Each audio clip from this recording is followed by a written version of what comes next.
इन दिनों जब भी आप नया क्रेडिट कार्ड लेते हैं या यहाँ लोन के लिए अप्लाई करते हैं, नॉन अप्रूवल होता है, तो यहाँ पे जब भी खासकर यहाँ पे क्रेडिट कार्ड लेते हैं तो यहाँ आपके साथ इंश्योरेंस के नाम से एक प्रकार से आपके साथ स्कैम कर दिया जाता है, एक प्रकार से फ्रॉड कर दिया जाता है, या यहाँ पे कहें एक प्रकार का स्कैम ही है, एक प्रकार से इंश्योरेंस का आपके साथ में एक प्रकार से मिस सेलिंग कर दिया जाता है। तो इन दिनों किसी भी बैंक में आप विजिट करेंगे, यहाँ इन्वेस्टमेंट के नाम से आपको कोई ना कोई इंश्योरेंस आपके लिए बेच देते हैं, एक प्रकार से लोन के नाम से आपके जो है एक इंश्योरेंस आपको चिपका दिया जाता है। तो हेलो फ्रेंड्स, मैं उम्मीद तो आज की इस वीडियो में इस तरह से एक नया क्रेडिट कार्ड अप्लाई करते हैं या नया कोई भी लोन वगैरह लेते हैं, इस समय से आपको जो है इंश्योरेंस का मिस सेलिंग किस तरह से कर दिया जाता है, एक प्रकार से स्कैम किस तरह से आपसे जो है कर दिया जाता है, उसी के बारे में आज के इस वीडियो में आपको मैं बताने वाला हूं। तो चैनल पर नए होंगे, चैनल को सब्सक्राइब करना बिल्कुल मत भूलिए, वीडियो चलेगा एक लाइक करके भी जरूर जाइएगा। चलिए वीडियो शुरू करते हैं। चलिए हम सबसे पहले बात कर लेते हैं क्रेडिट कार्ड की ही। तो जैसे ही आपका कार्ड यहाँ अप्रूव होता है, बैंक की ओर से कॉल आना स्टार्ट हो जाता है, या थर्ड पार्टी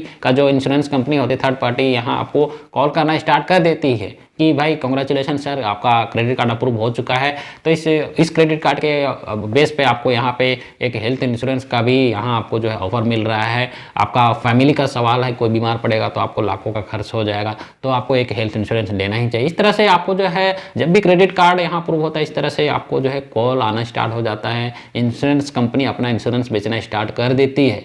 तो यहाँ पे आपका जब भी क्रेडिट कार्ड जो है अप्रूव होता है तो अक्सर इस तरह के कॉल आना स्टार्ट हो जाते हैं। तो यहाँ पे वो आपसे ये भी कहेंगे आपको कोई पैसा नहीं देना है, आपके क्रेडिट कार्ड से ही यहाँ पे डेबिट हो जाएगा, आपको जो है कुछ करने की ज़रूरत नहीं है, आपको यहाँ से अलग से पे करने की ज़रूरत नहीं पड़ेगी। इस तरह से आपको कहीं ना कहीं से आपको घुमा फिरा के एक प्रकार से जो है इंश्योरेंस का मिस सेलिंग कर दिया जाता है। तो यहाँ अच्छा इंश्योरेंस को तो यहाँ आपको बताएंगे नहीं, जिसपे आपका कम बेनिफिट है। यहाँ इंश्योरेंस कंपनी को जहाँ ज़्यादा फ़ायदा होता है उसी को यहाँ उस इंश्योरेंस को ही बेच दिया जाता है। तो यहाँ एक प्रकार से जब भी क्रेडिट कार्ड लेते हैं या लोन वगैरह लेते हैं, लोन अप्रूव होता है, चाहे पर्सनल हो, कोई भी प्रकार का लोन हो, तो इस तरह से आपको जो है थर्ड पार्टी इंश्योरेंस कंपनी या जो है बैंक की ओर से इस तरह से कॉल आता ही रहता है।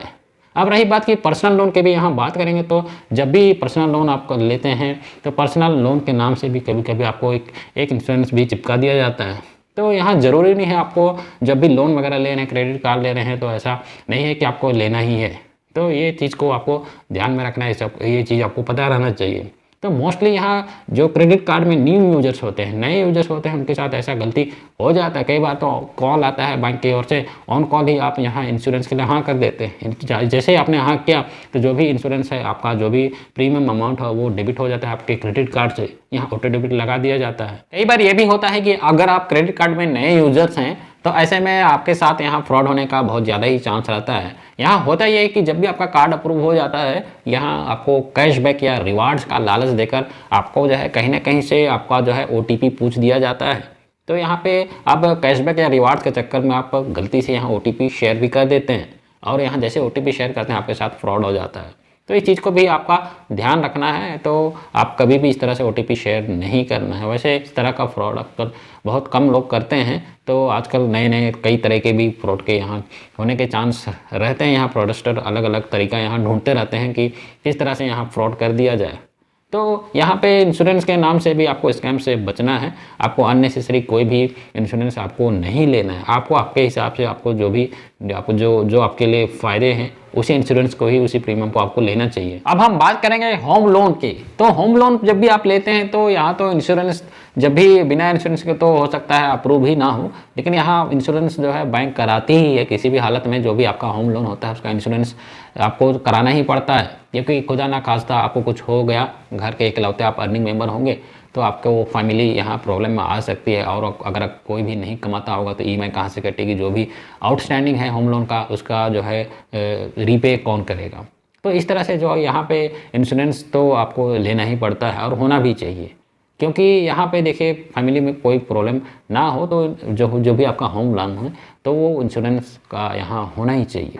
लेकिन यहाँ पे भी स्कैम हो जाता है आपके साथ। यहाँ इंश्योरेंस के ही नाम है, यहाँ पे कई प्रकार का आपको जो है हेल्थ इंश्योरेंस प्लान के बारे में बता दिया जाएगा, जो कि हो सकता है आपको फ़ायदेमंद ना हो।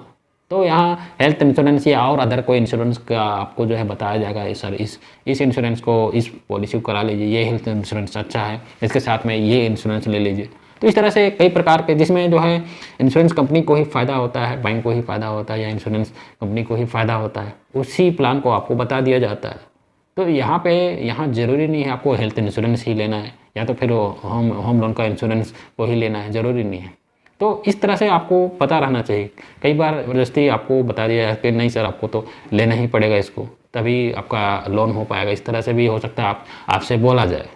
तो यहाँ पे आपको ये बात कभी आपको पता रहना चाहिए, जब भी आप लोन यहाँ इस तरह से लोन ले रहे हो या अभी इंश्योरेंस वगैरह ले रहे हो, तो इंश्योरेंस का जो भी इंश्योरेंस आप खरीदते हैं उसका एक इंश्योरेंस कूलिंग पीरियड होता है, जो कि यूजुअली 10 से 30 दिन का होता है। यानी कि जो भी आपने इंश्योरेंस पॉलिसी कराई है उसको आप जो है ये आप अलग अलग डिपेंड करता है, इंश्योरेंस जो भी इंश्योरेंस कंपनी है उस पर डिपेंड करता है कि ये जो इंश्योरेंस कूलिंग पीरियड कितने दिन का होता है। तो यूजुअली 10 से 30 दिन का होता है। तो इसके बारे में भी आपको पता रहना चाहिए। जो भी आपने इंश्योरेंस लिया उसका टर्म्स एंड कंडीशन आपको जो है अच्छा नहीं लग रहा है, वो इंश्योरेंस आपको पसंद नहीं है, तो आप जो है इसको उस विदिन 10 से 30 दिन के अंदर उसको कैंसिल भी करा सकते हैं, बिना किसी चार्जेस के। जितना भी अमाउंट लगा है आपका रिफंड हो जाता है। इसके अलावा एक और आपके साथ फ्रॉड या आपके साथ स्कैम भी हो सकता है अगर आप क्रेडिट कार्ड के नए यूजर हैं। तो यहाँ पे क्रेडिट कार्ड कंपनी यहाँ पे आपके लिए जो है कार्ड प्रोटेक्शन प्लान लाती है। तो ये जो कार्ड प्रोटेक्शन प्लान है, कुछ सर्टन अमाउंट आपको पे करना होता है या फिर आपके क्रेडिट कार्ड से डेबिट कर दिए जाते हैं। तो यहाँ पे कार्ड प्रोटेक्शन का फीचर होता है कि जो भी आपका ऑनलाइन आपके कार्ड से फ्रॉड होता है या ऑफलाइन कहीं पे भी आपके कार्ड से ट्रांजेक्शन होता है, तो जो भी उससे लॉस होता है वो कार्ड प्रोटेक्शन प्लान के अंदर आता है। तो आपको कोई भी अमाउंट पे नहीं करना है। तो इस तरह से एक प्रकार का क्रेडिट कार्ड कंपनी का एक जो है ये प्लान होता है, बैंक का प्लान होता है। तो इसको भी नए कस्टमर को, नए क्रेडिट कार्ड के जो यूजर्स होते हैं उनको इस तरह से कार्ड प्रोटेक्शन प्लान को भेज दिया जाता है। तो वैसे ज़रूरत नहीं है, जब तक आप OTP शेयर नहीं करेंगे या आपका कार्ड डिटेल्स वगैरह इधर उधर शेयर नहीं करेंगे, आप अच्छे तरीके से क्रेडिट कार्ड को यूज़ करेंगे तो आपके साथ कभी भी फ्रॉड नहीं होगा। तो यहाँ कार्ड प्रोटेक्शन प्लान की वैसे भी ज़रूरत नहीं पड़ती है। तो बेसिकली ये नए यूजर्स हैं उनके साथ इस तरह का जो है प्रॉब्लम जो है एक प्रकार से स्कैम कर दिया जाता है। जो इंश्योरेंस है या क्रेडिट कार्ड कंपनी है या बैंक है, जो भी है उसके हिसाब से यहाँ आपको पता रहना चाहिए। बाकी आज का वीडियो कैसा लगा कमेंट सेक्शन में ज़रूर बता सकते हैं। इसी तरह से क्रेडिट कार्ड, बैंकिंग और फाइनेंस से रिलेटेड वीडियोस देखते होंगे, चैनल पर नए होंगे, चैनल को सब्सक्राइब जरूर कर लीजिएगा। मिलते हैं किसी नए वीडियो के साथ। Thanks for watching the video.